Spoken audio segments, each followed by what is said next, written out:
¿Qué opinión te merece el que actualmente se hable más acerca del tema de los niños del banco de esperma?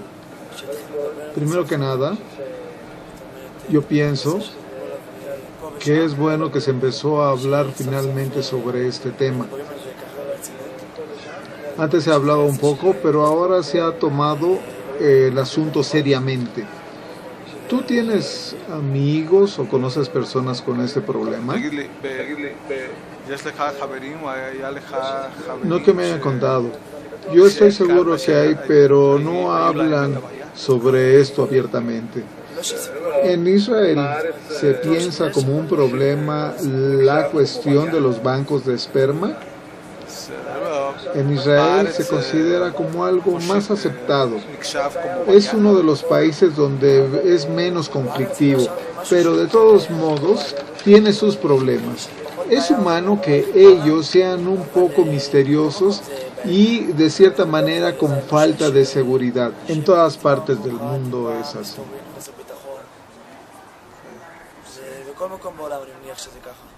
Me va a permitir hacerte una pregunta personal, si tú quieres la contestas, ¿no? Como mujer, si tú estuvieses en una situación en donde recurrir a un banco de este tipo o renunciar a la maternidad, ¿qué harías? Es una pregunta muy difícil. Primero creo que buscaría un lugar donde las leyes sí permitan dar información sobre el donador. Hay lugares, creo que Suiza es uno de los lugares que sí dan información sobre el donador. El problema de no dar información sobre el donador es también desde el punto de vista del negocio, de que si van a dar toda la información del donador, entonces no va a haber donantes, entonces no hay materia prima para trabajar. Entonces hay gente, que podría recibir en Israel una donación de esperma, pero conociendo las leyes que están más atentos a toda esta problemática, se van a Estados Unidos o se van a otros países donde sí se puede saber. Creo que lo que hay que apoyar aquí es la necesidad de sí dar más información sobre el donador. Y tal vez, no sé, ¿no? Poner un coto al negocio, en el sentido de que no es posible que una persona ni sepa que tiene 70 hijos. Exactamente, también, poner unas limitaciones de que si no quieren dar información, entonces por lo menos que de un donador salga un hijo, ¿no? Y llevar algún tipo de registro. La idea del código de barras de Estados Unidos es porque sí se sabe que los niños tienen esa necesidad de buscar su identidad. Entonces, de acuerdo al código de barra, entran a un website y encuentran a sus hermanos. Porque el futuro nos alcanzó, ¿no? Esto es de ciencia ficción. Exactamente. Es como cuando estaban creando el doble. De Dolly, ¿no? Sí, de la ovejita. Creamos cosas, pero no sabemos a qué van a llevar. Jugar el papel de Dios, sí, creo que siempre es un poco peligroso. Se me hace un tema importante, creo que hay que gritarlo, porque sí hay mujeres, sí hay hombres o sí hay situaciones donde se requiere recurrir a un banco de esperma y creo que tiene que saber la gente exactamente a qué se está exponiendo y qué futuro le espera a sus hijos. Y un día, cuando buscando en el directorio, por curiosidad a los 18, 19 años, encuentro el dato de mi papá, el nombre y todo este asunto, y de repente siento un shock. Y el shock era si lo quería conocer o no. O sea, ya no me importaba lo que había pasado. ¿Por qué? Porque era importante completar algo. Y bueno, yo soy psicoterapeuta, me dedico a la investigación desde diferentes ángulos. Y lo que puedo decir es que lo que yo estoy viendo aquí en esta película es un asunto de conciencia, pero entendía la conciencia desde un aspecto muy metódico, ¿no? Un nivel de atención que nos permite interconectar cosas y nos permite no caer en un plano de dualidad, sino de conectar, de comprender. Cuando el doctor, hablando de genética, decía que la personalidad no se hereda, yo creo que necesitamos abrirlo, porque sí, somos seres biopsicosociales. O sea, sí hay un factor, perdón doctor, pero yo ahí no estoy de acuerdo, sí hay un factor biológico que interviene en la personalidad.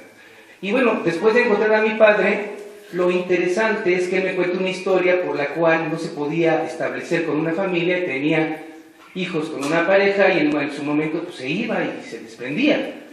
Pero curiosamente, después de no vernos durante mucho tiempo, me dice, es muy chistoso, pero el hijo que más se parece a mí eres tú. Teníamos gustos parecidos, teníamos actitudes parecidas, teníamos una serie de cosas parecidas, que aquí no habla la teoría, habla la realidad, y esto lo he visto con pacientes y en muchos lados. Hablando de la mujer, en el caso del mercado, yo trabajo para empresas, y puedo decir sí que hay una necesidad en el mercado, pero no todo depende de la voluntad. O sea, no podemos decidir qué sí hacemos, qué no hacemos, porque hay una gran cantidad de elementos inconscientes, sociales, en todo este asunto. Y lo único que podemos hacer cuando llega una mesa como esta tan completa es abrir nuestra mente, abrir nuestro corazón, abrir la voluntad y interconectar conocimientos y experiencias.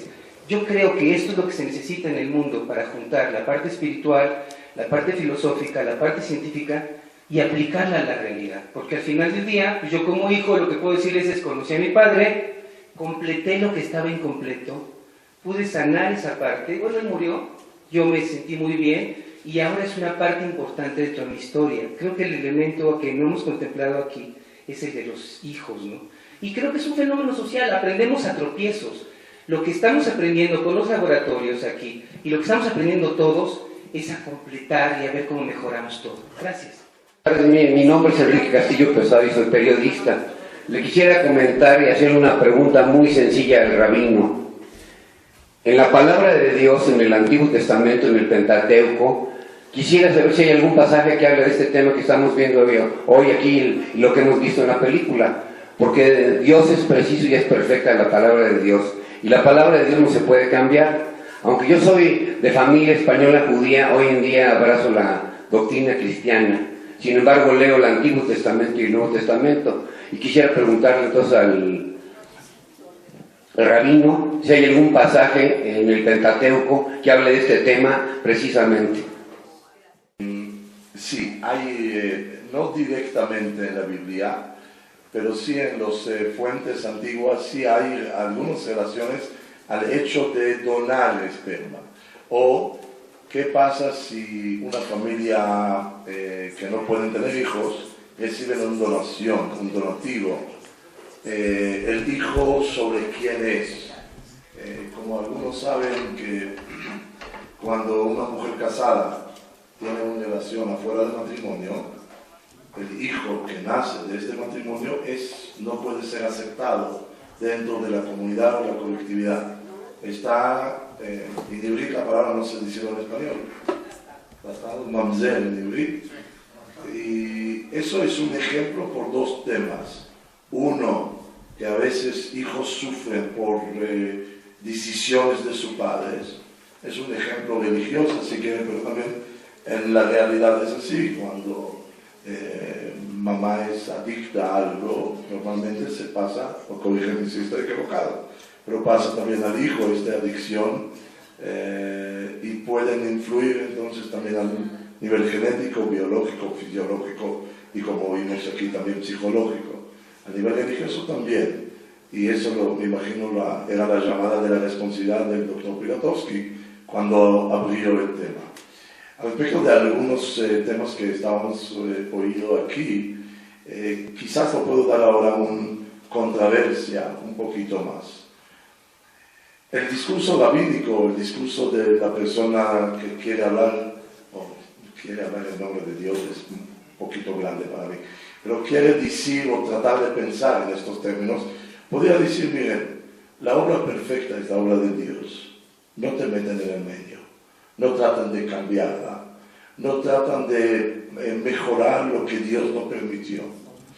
Pero de verdad es que cuando Dios puso el primer hombre ahí en el jardín del Edén y lo pidió de dominar a la tierra, pidió de dominar a los animales, lo que hizo el ser humano era dando nombres.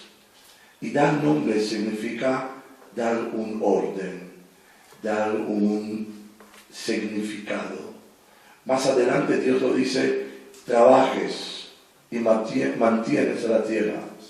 En otras palabras, tratas de trabajar para sacar adelante situaciones, para sacar pan del trigo.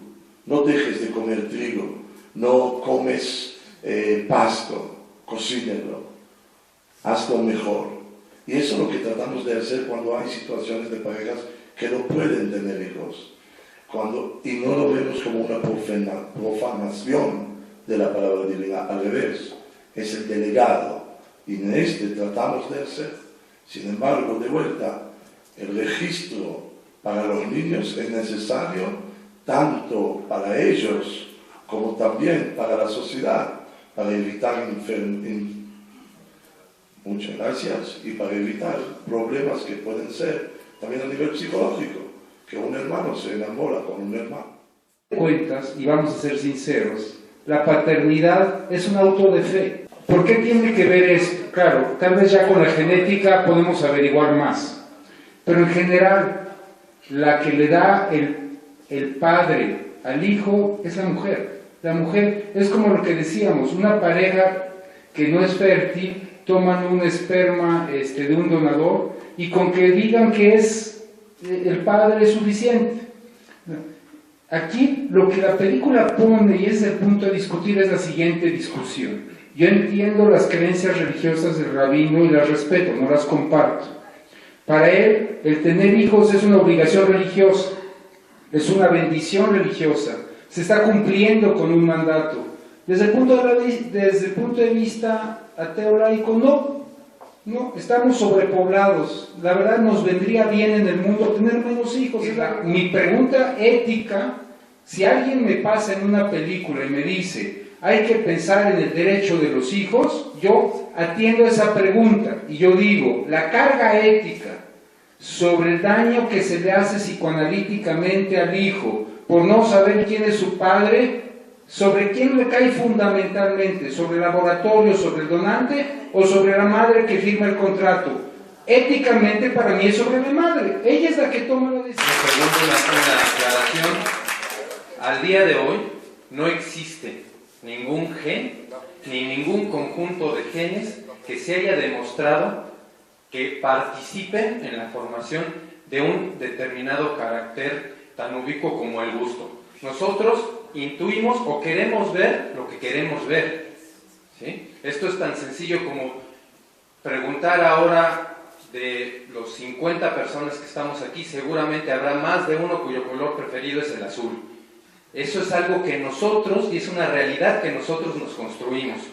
Desde el punto de vista científico no existe ninguna evidencia y hay múltiples experimentos que lo prueban, pero múltiples.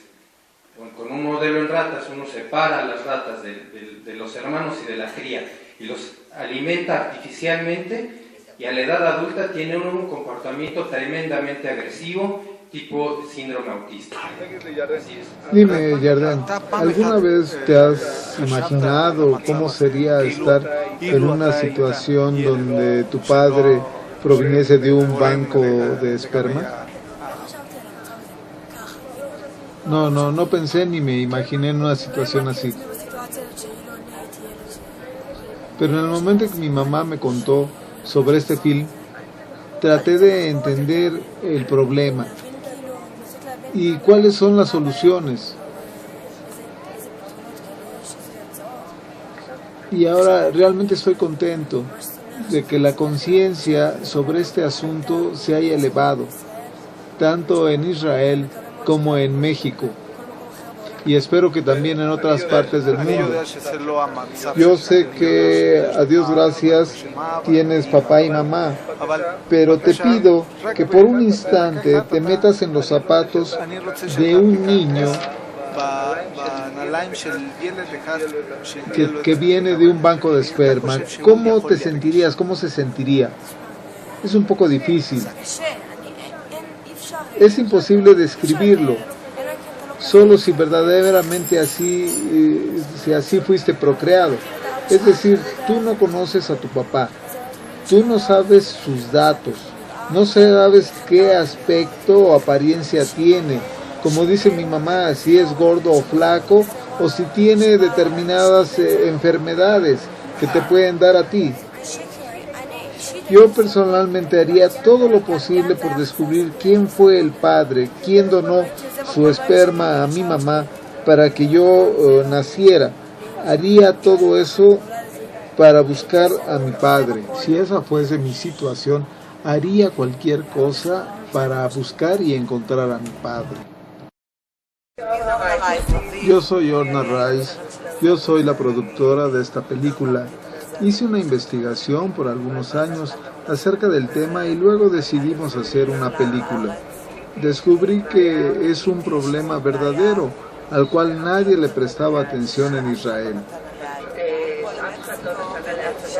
Y antes de llegar a México, y cuando supe que tenía que hablar aquí, y supe que la situación en este país es muy parecida, nadie toma en cuenta a los niños. Hay millones de estos que no saben físicamente cómo es su padre, que no saben su historia médica, que no saben cómo se ve, si es gordo o flaco. Cosas muy básicas.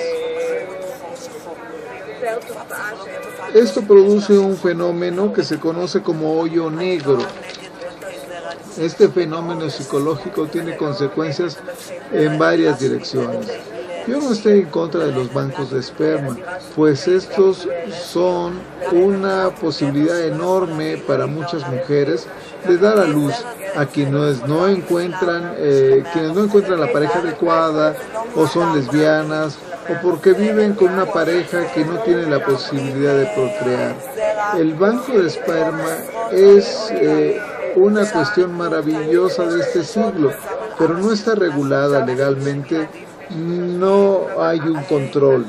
Se dona esperma y se puede donar decenas o cientos de veces.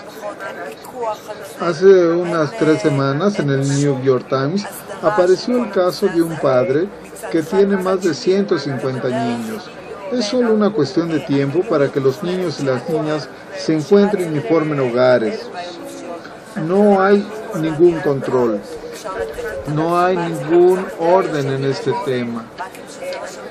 Por otra parte, también el anonimato total del donador causa problemas emocionales en los niños y les motiva a descubrir la identidad del donador. En algunas partes dan un libro con los datos más básicos, alergias, qué música le gusta, o si le agrada el arte, qué es lo que hace, si es gordo o flaco, una cuestión de identidad. Cuestión de identidad, que les complemente su identidad. Ninguno de nosotros puede entender qué son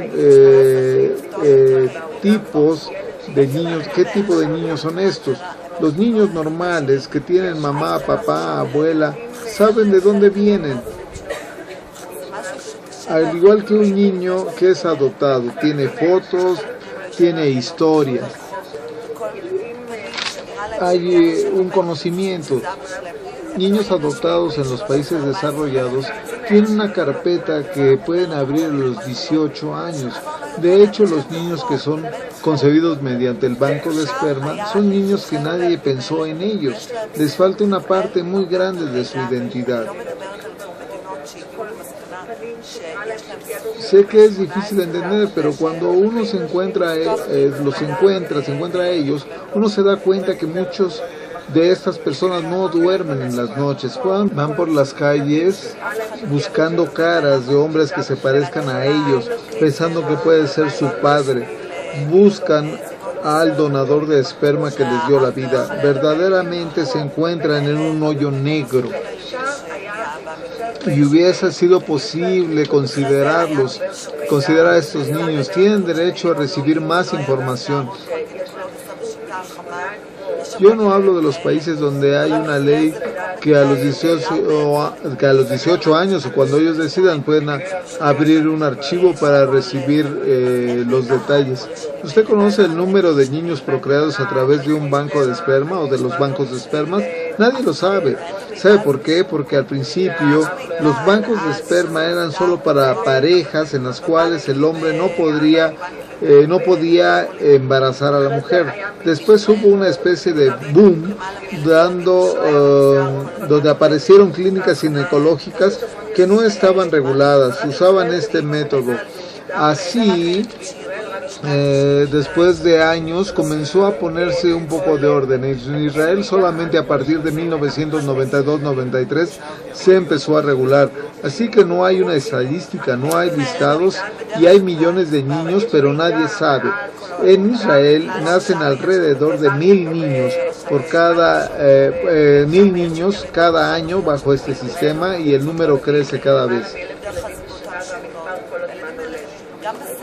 Entonces, considere que actualmente hay más de 10.000 o 11.000 niños.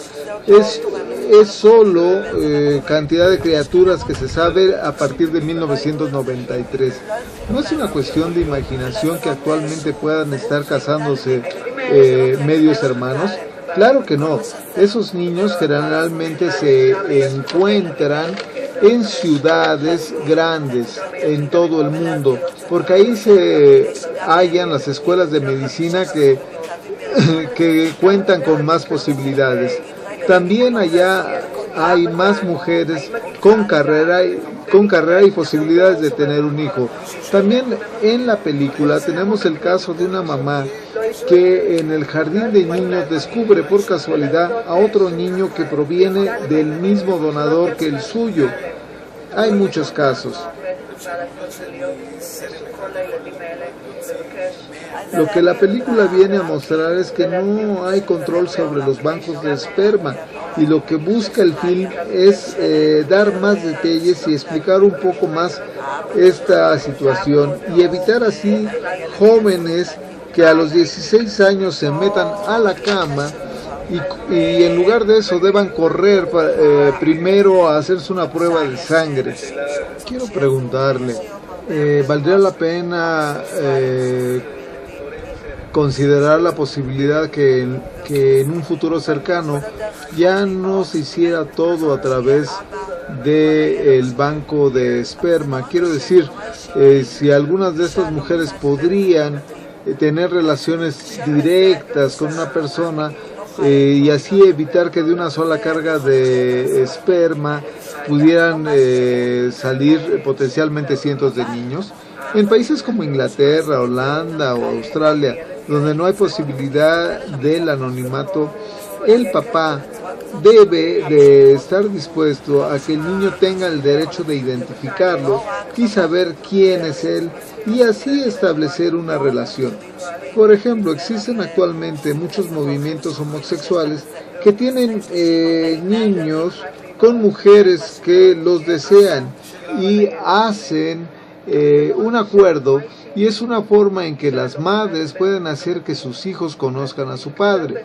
Pero es muy difícil, es muy personal, pues si la madre no encuentra a la pareja adecuada, establece un acuerdo con alguien que no vive con el niño, y puede ser más complicado aún. Es difícil saber, pero hay que hacer las cosas de manera tal que sea mejor para todos, donde se lastime menos, no solo los bancos de esperma que ganan dinero con el hospital,